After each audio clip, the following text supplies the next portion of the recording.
Welcome back, Grayscalers. It is almost the 4th of July. I figured I better do a video about this stuff and just kind of talk about freedom and some stuff with investing and how it's going to make our lives better and give us more freedom. But that's not what freedom is necessarily totally about. You obviously know this. I don't need to say this, but I've talked about different things on the channel, like related to politics, recently, and just I've also done the clown world videos. I did 2 or 3 of those too, just talked about the crazy state of the US. And it's that way. It's not just in the US, it affects Canada, it affects Europe, a bunch of different countries. We can see a lot of craziness in our countries, and there are a lot of things that aren't that great. But overall, we are very lucky in comparison to a lot of other people throughout the world that don't have it nearly as good as us, right? We were lucky. We were born here or wherever, because I know not everybody is from the US. I got a lot of Canadian viewers and others, through Europe and elsewhere throughout the world. But those of us in the US, we were born pretty damn lucky. I mean, it's like you managed to be born into basically the wealthiest country in the world, at least for a while. I don't know if that'll continue to be that way. I don't know. But, we are. And we are a powerhouse. We are so lucky. And we've come a hell of a long way in, a little over 200 years from where we started to where we are right now. It's pretty crazy what we've gone through as a country and what we built together, what we fought for, all that kind of stuff. And that doesn't come easy. The price for that has been pretty costly, over the decades and centuries. So not too many centuries, only 200 years or so, 200 plus. But yeah, it's pretty crazy. I've talked about this before too. It's like money is a facilitator. It can give you more freedom in life. It's not the ultimate in freedom, but it does really help you in so many ways. I mean, it just makes your life easier. Anything from hiring people to do landscaping or mow the lawns or do grocery shopping for you or having a better vehicle or getting out of debt, all that kind of stuff. I hope you guys are able to achieve some of those things and have some of those things, experience some of those things after the Grayscale run. Obviously, it all depends on how much you put in, when you bought in, when you cash out, all that kind of stuff, right? That's going to determine your profit, what you have left over, and what you can work with. But it'll put us all at a better spot, And I don't know. I mean, that's like I look at it and I'm like, the more money you make over subsequent years and bull runs, it's like if you get into native crypto or Grayscale or crypto ETFs or crypto stocks, whatever, you can make not only your life better, but your community's life better, your country's life better, the world's life better. And just by donating to really good causes. There's so much shit in this world, in this country, but also this world that really, it irritates me. I know it irritates you. It's like, it's frustrating when we look at things like homelessness, veterans who are struggling, just a bunch of stuff in our country. And there's a myriad of issues, right, that we are justifiably upset about, but we are still very fortunate, and we are still, in my opinion, in a position where we can affect change for the better, right? We can improve our cities, our states, our country, the world. We have this opportunity, and I hope we don't squander it. I hope we don't waste it, because I feel like that we have a good shot of wasting it, and I hope we don't. Because I don't, it's like one of the things I fear for my son and like kids his age and future generations is what kind of world are they going to inherit? What kind of world are they going to have to live in? And the investment vehicles that we have available to us today to invest in might not be around. We might not have Grayscale trusts or crypto ETFs or cryptocurrency at all. Or if we do, the returns might not be very good 30 years from now. It's like, think about that. Like think about this, like in terms of like legacy and like wealth, what you can do for yourself might be way better than what your kids can do for them. Unless you set up like a Roth IRA for them and invest on their behalf. But even, still, like for them to be able to invest, there's no guarantee that in 30 years this stuff is going to be viable or really a good investment. What if Bitcoin only does like a 1.5x return in the bull run, or a 1.2x? That's not, big deal. It's not that big of a deal. You know what I mean? And if you flash forward to like your grandkids, like what's it going to be like for them? These assets that we have available to us today might never be around. So I kind of look at it and I go, I got one shot. I got one fucking shot to build massive wealth for myself, my son, so that he can pass it along to his kids too. And hopefully the wisdom to actually invest wisely, right? And not blow all the money on stupid ass shit. But it's an opportunity. Like I think we're gonna have a really good run this cycle. I don't know about next cycle. I'm being very conservative when I just assume like we can get a 10x, return next cycle. I think it can definitely be better than that, but I'm trying to be very conservative in just my planning, like what I could do potentially. And as you make more, as you have more money on the table, you won't be able to go all in on the highest returning assets like Grayscale, because the trusts just aren't big enough. They're just not there. The trusts might expand over time, but I just don't think they'll expand enough to actually allow all of us to get in. If all of you become like ultra millionaires, with 100 million or more, there's no way we're going to be able to dump all that into the Grayscale trust. You can't even put 100 million into the Grayscale trust in the bear market. You can't do it. The trusts are not big enough. So they're, it's only, you can only do smaller amounts. So these things take advantage of these things. Like as I've said, we are so fortunate, by the way. I wanted to say we are so fortunate. We are so blessed. I'm glad you guys found my channel. I'm glad you guys are invested in Grayscale, because there are so few of us that are invested. Somebody said, they thought maybe 100,000 people were invested in Grayscale. That might be about right. I don't know. Might be less, might be slightly more, but I don't know. But still 100,000 is not that much. I mean, of all the assets that we could get into in our brokerage accounts, whatever they might be, index funds, growth stocks, dividend ETFs, whatever, like Grayscale, in my opinion, is the best performing asset. It is far better than Ethereum and Bitcoin ETFs, way better. The returns are way better. And so we are very lucky, but very few people know about these things. Very few people. I've said this before, like aside from me talking about these things, nobody else is really talking about them in the way that I talk about them, that I have talked, right? We have 2 channels that I'm very thankful for that do TA on these, Caesar with Caesar Gets Crypto and Investing for Freedom. So thank you to both of those guys for doing what they do. But other than the 3 of us, our 3 channels, hardly anybody even talks about it. And so it's like this, I feel like it's the secret. What's weird to me is that any of us were able to get in at good prices, because I would have thought after the last bull run, everybody who was in it would have just gone like balls in on this thing, and we wouldn't have had discounts. I don't know that we're going to have discounts in the coming bear market. I don't know. We might not. We'll see.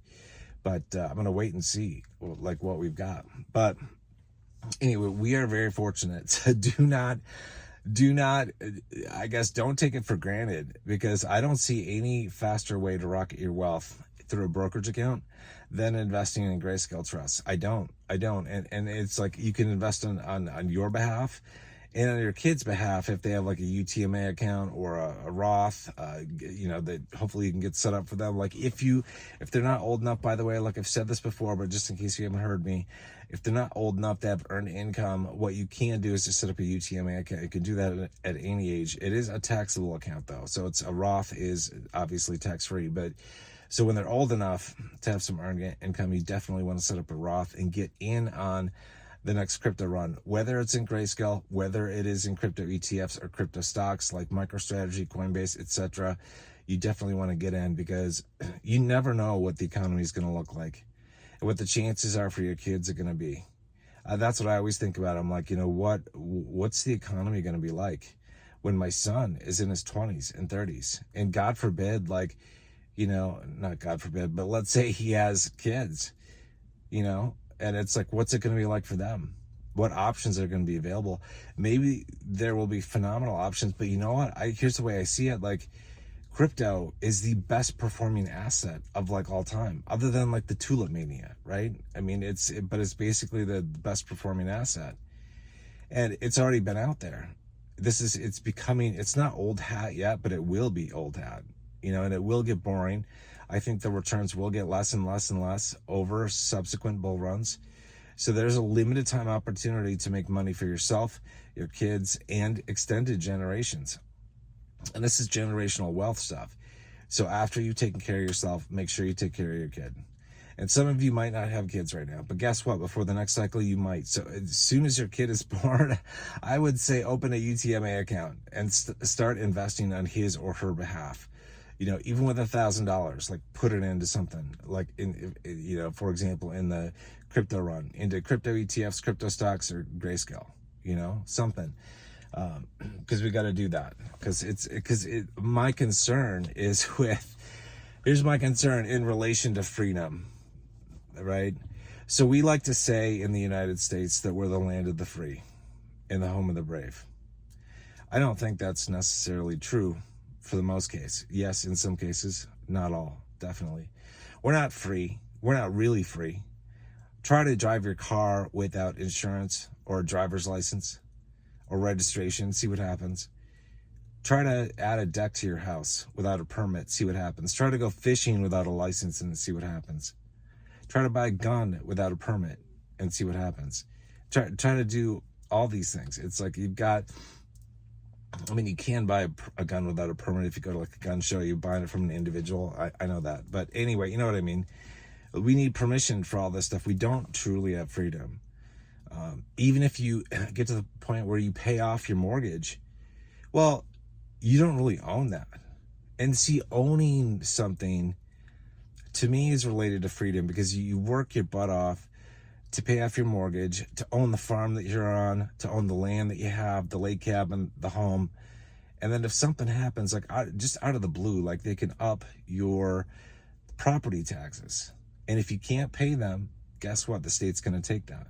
Going to take that land, going to take that house. That's not freedom. Man, that's indentured servitude. People don't like to think about it like that, but we are all slaves to the system. That's how I see it.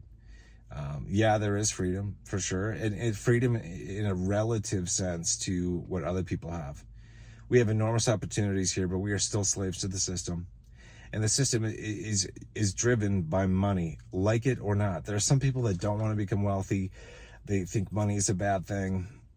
There are people like this that they think it's just like horrible, that you're not going to get to heaven if you become wealthy and shit like that. It's stupid. When this entire world is driven by money, good luck trying to survive in this world without money. So it's like, what I'm saying is, like, obviously I've said this before, like, do your damnedest to not blow your money and your profits and stupid ass shit, you know, invest wisely for the future too, on your behalf, on your kids' behalf. And once you get to a really good place, you know, with yourself and your family, then go beyond that. Go balls out with investing, you know, if you can. Like I've said, like once you reach the point where you've covered everything that you need to feel secure for your way of life, your retirement, and then you got a buffer beyond that, then you can go balls out investing into very high risk assets that just give you the biggest return without sweating it. Right? It's like if you put your whole portfolio right now into high risk assets, then you might be sweating it. Might not be a good idea.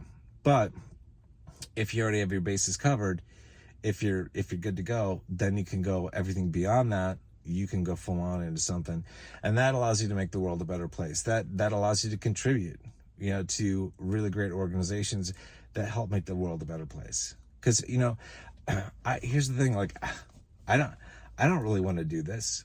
I don't want to go out and spend all my time as another job, like doing whatever to help the world. I don't want to go walking down the streets feeding the homeless. I don't want to walk down the streets and feed the veterans. I don't want to do that. That's all good things that I want to help with. I just don't want to personally do it. I'd much rather write a check to somebody who's willing to do that. And in doing so, I give them a job, right? So I'd rather spend my focus and my energy personally on making as much money as I can to be able to do things at incredible scale. Because I'm not going to go out and like save the whales on a fucking ship for like 3 months. I'm not doing that shit. That's a waste of my time. Might be kind of cool, but it's like, I'm not going to do it. I'm not going to do it. So you think about that, like how money allows you to scale yourself, right? And by scaling yourself, you can have enormous freedom. Like, so it's like, you know, a stupid example of this, but a good one. You know, a couple of weeks ago, we got a lot of heavy rain. At my place in Wisconsin, I had a bunch of trees, light trees, but big ass sumacs basically come on down out of the garage. They're leaning on the garage. And I was like looking at it and I'm like, fuck. I'm like, okay, well, I've done a lot of chainsaw work in the past. It's been years since I did some, really, probably like 10 years. But I was like, okay, I got chainsaws in the garage. I'm like, this job would take me like 3 days. 3 days, and I'd be sweating and I would just like be full of sawdust. And I'm like, I remember those days when I was doing that. And I was like, you know what? I don't want to do this. I don't have the time. So I don't want to take the time. And so I was like, okay, well, I'm just going to hire somebody to do it. Okay, a couple grand. The guy wanted a couple grand to take out like a dozen trees and some like big ass black walnuts that were starting to die and some big ash trees. And I was like, shit, I would not want to take down those trees because they're really big. But just a couple grand took care of that. And so it's like, because it's like, you know, I invest wisely.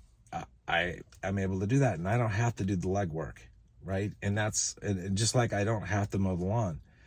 But on a very similar note, I don't have to pack the school lunches for kids that don't have enough food for lunch. I can simply donate money to the nonprofit that does that, right? And I can feel good that I helped facilitate that.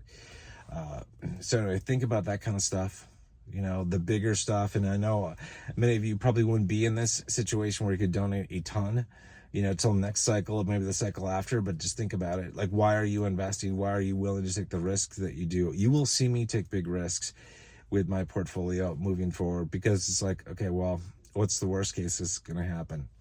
It's not going to go to zero. I don't think it's anything I go in is going to go to zero. So it's like, let's just go balls out on the most effective ways of increasing wealth at any given period of time, whether that's crypto assets or whether that is dividend ETFs or whatever, you know, because it's like I've got a job to do, and the job that I have to do, like for my main portfolio, is to make a lot of magic happen in this world as much as I can. That's what I've been thinking about, you know. And everybody thinks about different things. You can do whatever the heck you want with money, with your profit. It doesn't matter to me. Like, it's your life. Just be happy with it, right? But it gives you some options. Anyway, so this video has kind of gone on a couple things, talking about freedom, talking about all that kind of stuff. But I hope you guys have a wonderful 4th of July. That is tomorrow, and probably a lot of you have extended weekends as well. So have fun with friends, family, or just by yourself. You know, kick back a cold one, or I don't know, you know, just enjoy your favorite foods, all that kind of stuff. And shoot off some fireworks. You know, assuming they're not illegal in your area. If they are illegal in your area, you might want to consider moving. Just an opinion, not financial advice as usual. Hope you guys are doing well. Hope you guys have a wonderful 4th. I'll see you guys afterwards. Take care.